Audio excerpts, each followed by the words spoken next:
A paz do Senhor, sou o pastor J.C. Silva, conectado na lição Rompendo de Fé em Fé, com o objetivo de promover crescimento espiritual por meio da ministração da Palavra de Deus. Obrigado a você que já se inscreveu e que tem interagido aí no canal com seus likes, seus comentários e também seus compartilhamentos.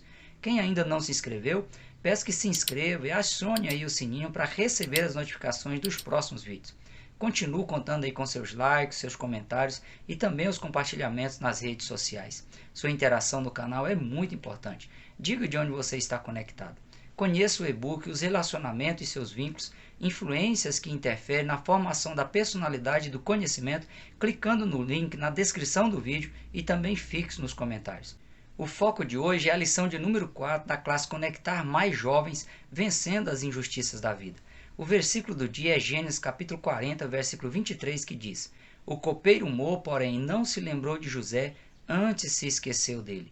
Como verdade aplicada, o pastor César Pereira, ele afirma que até mesmo nas injustiças da vida, Deus ele trabalha em nosso caráter.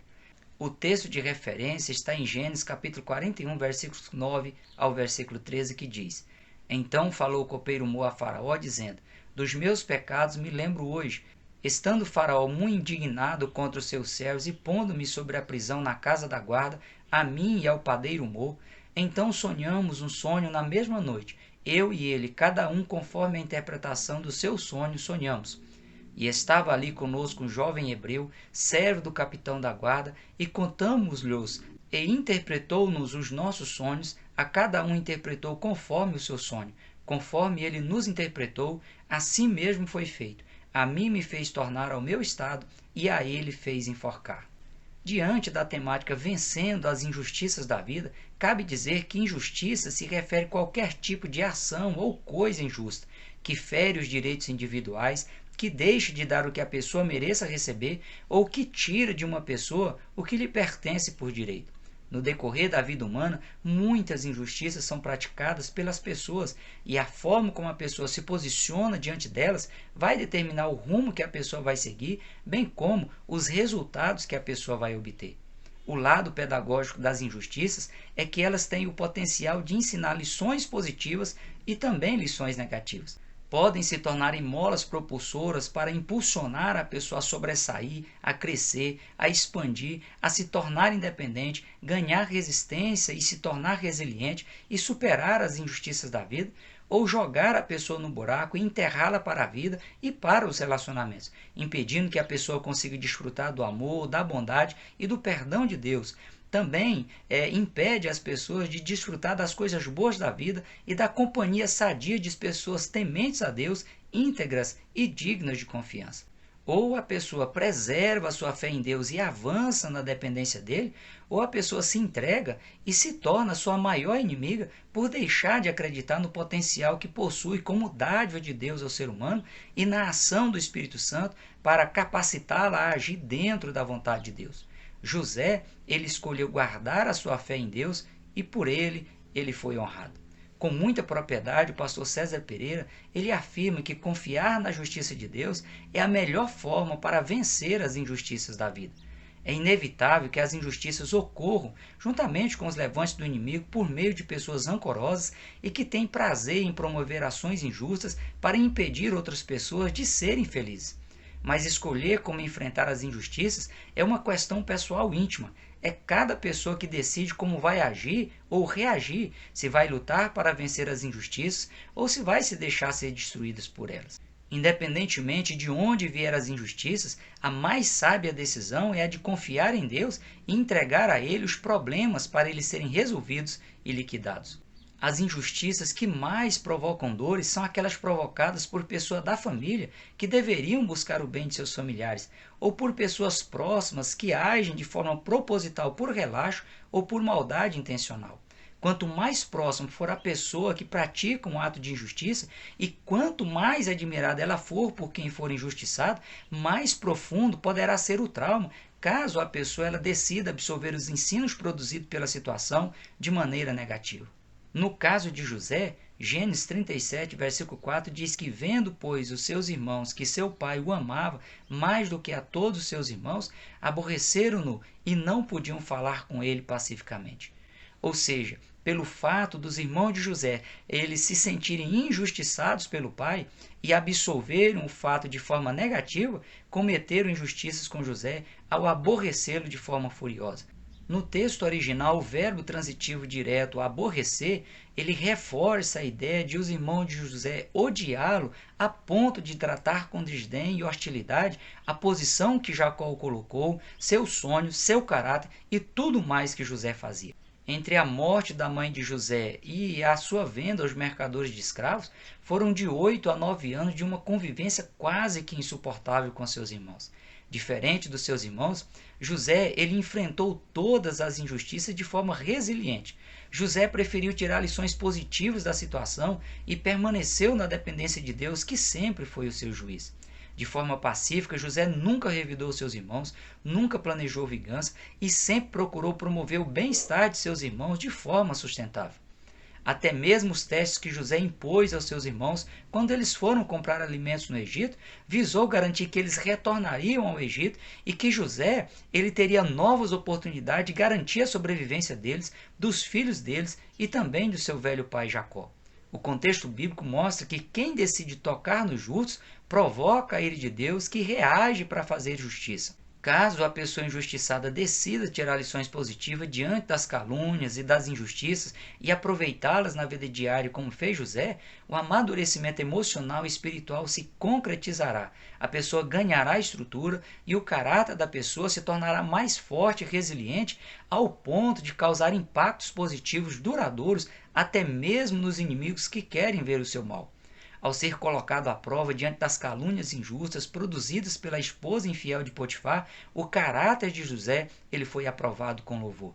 As injustiças sofridas por José nas situações anteriores, junto aos seus irmãos e também nas mãos dos midianitas, mercadores de escravos, e a forma como Deus sempre foi com ele, contribuiu em muito para ele superar mais essa onda de injustiças após seus excelentes serviços prestados na casa de Potifar de forma 100% leal. A estrutura psicológica de José estava alicerçada em crenças sólidas adquiridas nos ensinamentos dados por sua mãe nos primeiros 8 anos de vida e também nos ensinamentos dados por Jacó até os 17 anos de idade. A cada dia as adversidades e as injustiças foram importantes instrumentos para fortalecer ainda mais o caráter ilibado de José, de forma que ele nunca sucumbiu e ainda aceitou o treinamento divino que o levou a ser o governador do Egito. Há momentos que são incompreensíveis aos olhos humanos, mas é preciso que cada pessoa se conscientize de que Deus tem os seus propósitos bem definidos e nunca precisou de facilidades ou de ambientes favoráveis para abençoar e fazer prosperar seus servos. Além disso, o bispo Abner Ferreira adverte que um bom cristão ele precisa preocupar-se com o bom exemplo que dá para as pessoas à sua volta. É preciso crer na justiça divina para poder desfrutar da justiça divina. Mesmo porque a Bíblia diz que mas todos nós somos como um imundo, e todas as nossas justiças como trapo de imundície, e todos nós caímos como a folha, e as nossas culpas como um vento nos arrebatam. A depender do ser humano, a injustiça vai predominar sempre, pois para se fazer justiça da forma que a pessoa imagina ser justas, injustiças serão cometidas, tendo em vista a incapacidade humana de ser justo e suas limitações no que se refere ao conhecimento pleno para um julgamento justo dos fatos e dos direitos. Ainda há também a questão do senso de justiça própria e do desejo de vingança, que é algo comum na vida de um ser humano que deseja ver seus opositores ou seus agressores sendo punidos ou incapazes de ter sucesso em seus empreendimentos. Somente se posicionando no centro da vontade de Deus e 100% na dependência dele é que uma pessoa pode ser justa ou fazer justiça, pois só Deus é 100% justo, ama a justiça e tem total aversão à injustiça. O tempo e a justiça divina têm um padrão diferente do tempo e da justiça humana, já que Deus, por ser perfeito, usa perfeitamente o tempo a curto, a médio e a longo prazo para fazer justiça. Já o ser humano, muitas vezes, coloca tudo a perder por não saber utilizar adequadamente o tempo a seu favor na busca por justiça ou para ser justo. Os 13 anos que José esperou para ver Deus fazer justiça com seus olhos físicos foi um período de treinamento intenso para que quando a justiça divina ela fosse implantada, José ele estivesse pronto, maduro o suficiente para não colocar tudo a perder depois que a justiça divina fosse feita. Além disso, por toda a vida, José experimentou a justiça divina de forma que ele conseguiu esperar no tempo de Deus e, ao mesmo tempo, foi guardado e protegido por Deus em todas as situações injustas que lhe foram impostas. Se Deus não tivesse sido com ele e não o fizesse prosperar em tudo que ele fazia, Deus teria sido injusto. José deixou Deus tomar conta das pessoas que eram injustas com ele, da forma que ele bem quisesse, pois ele é o perfeito juiz dos justos e nele não há injustiça. À medida que o cristão se conectar com Deus numa vida devocional prática de leitura bíblica, de jejum e de oração, Deus o livrará de toda sorte de raiz de amargura. José esperou na justiça divina no tempo de Deus, mesmo quando tinha autoridade para tomar atitudes cruéis e vingativas contra as pessoas que lhe prejudicaram ao longo da vida. A mesma atitude deve ser a do cristão autêntico da atualidade. É Deus quem nos justifica, assim como justificou a José e a tantos outros personagens bíblicos que foram leais a ele. Os irmãos de José esperaram para lhe fazer o mal longe de seus pais e de quaisquer testemunhas que pudessem defendê-lo ou praticar justiça por ele. A esposa de Potifar esperou um momento a sós com José para assediá-lo e depois acusá-lo publicamente de insulto sem que ninguém pudesse contradizê-lo. Potifar mandou José para a prisão sem que ele tivesse direito de se justificar ou ter ao menos um advogado para defendê-lo. O copeiro Moque teve o seu sonho revelado e foi restituído ao seu posto funcional. Ele se esqueceu de José por 2 anos. No entanto, em todos os momentos de injustiça, Deus era sua fiel testemunha, pois Deus tem por bem-aventurados que sofrem perseguição por causa da justiça, porque deles é o reino dos céus. E Deus ainda diz: bem-aventurados sois vós quando vos injuriarem e perseguirem e mentindo disserem todo o mal contra vós por minha causa. Assim como ocorreu com José, há momentos na vida que somente Deus pode entrar com providências e fazer justiça. E quanto a isto, justo como é, cedo ou tarde aos olhos humanos, justiça ele fará. Quando José interpretou o sonho de Faraó com a autoridade de Deus na vida, a justiça divina comprovou a sua inocência e Faraó ele não teve outra alternativa senão nomeá-lo a segunda pessoa mais importante do Egito. Gênesis capítulo 41, versículos 38 e 44 diz: E disse Faraó a seus servos: Acharíamos um varão como este, em quem haja o Espírito de Deus? E disse Faraó a José: Eu sou Faraó, porém sem ti ninguém levantará a sua mão ou o seu pé em toda a terra do Egito. Como bem disse o apóstolo Paulo, quem intentará acusação contra os escolhidos de Deus? É Deus quem o justifica. Mesmo que José, como ser humano, possa ter tido suas falhas, sua fidelidade a Deus e a forma como serviu em todas as circunstâncias adversas e favoráveis da vida, comprova que ele foi alvo do perdão divino. Da mesma forma, cada cristão deve buscar e alcançar o perdão e a purificação no precioso sangue de Jesus. O destino dos injustos, lamentavelmente, não é ou não será bom. Aliás, será péssimo, pois cometer injustiça é afrontar a justiça divina e quem afronta o caráter moral de Deus não terá condições de estar com ele na eternidade. Hebreus capítulo 10, versículo 31 diz que horrenda coisa é cair nas mãos do Deus vivo. A justiça divina o impede de abençoar o injusto, caso contrário, Deus seria injusto. A Bíblia é clara em afirmar que Deus ele deseja a salvação de toda a humanidade, mas para que isso seja possível, é preciso haver arrependimento, já que Deus recompensará a cada um segundo as suas obras, a saber, a vida eterna aos que com perseverança em fazer o bem procuram glória e honra e incorrupção, mas indignação e ira aos que são contenciosos e desobedientes à verdade e obedientes à iniquidade.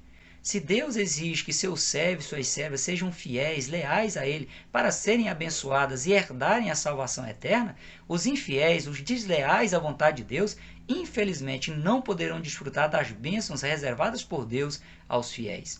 João capítulo 3, versículos 18 e 19 diz: Quem crê nele não é condenado, mas quem não crê já está condenado, porquanto não crê no unigênito Filho de Deus. E a condenação é esta, que a luz veio ao mundo, E os homens amaram mais as trevas do que a luz, porque as suas obras eram más. Os irmãos de José, além de terem que conviver com o peso de consciência pela injustiça que fizeram a ele, pela injusta dor imposta a Jacó e pela falta de notícias de José, eles tiveram que engolir o orgulho, se encurvarem diante de José e se humilharem, implorando por suas vidas, pela vida de Benjamim e pela vida de Jacó, antes de José se dar a conhecer a eles. E depois de conviver com a angústia da mentira contada ao pai, tiveram que contar a verdade ao velho Jacó, correndo o risco de ele não suportar a notícia e vir a óbito, dada a aceleração cardíaca provocada pela alegria por saber que seu filho querido estava vivo. Depois da morte do pai, tiveram que vencer o medo de uma possível vingança de José e o procurar para resolver o problema que eles criaram há mais de 15 anos atrás. Graças a Deus que eles aceitaram a oportunidade de arrependimento dada por Deus e também por José e se reconciliaram com ele. O pastor César Pereira ressalta que o perdão liberado por José possibilitou o reencontro de toda a família de Jacó, a preservação da linhagem messiânica e de todo o povo hebreu. A mulher de Potifar também teve que engolir o seu ego ferido que causou tantas injustiças a José e vê-lo prosperar como uma pessoa justa, de caráter ilibado.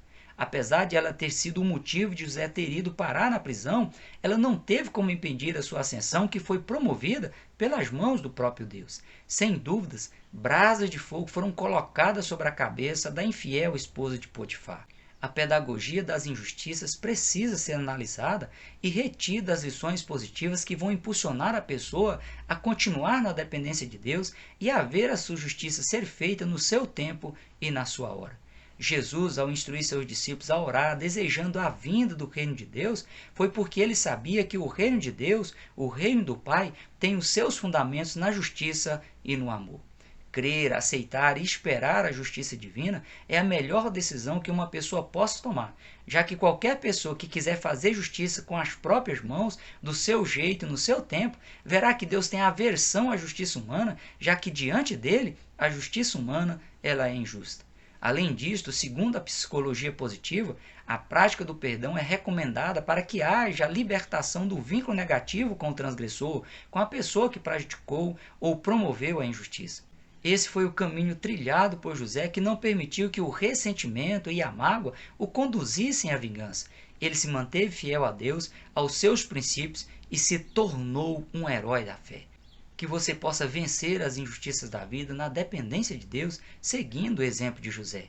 Que Deus em Cristo continue te abençoando. Até o próximo encontro, conectados na lição. Prossiga na paz do Senhor.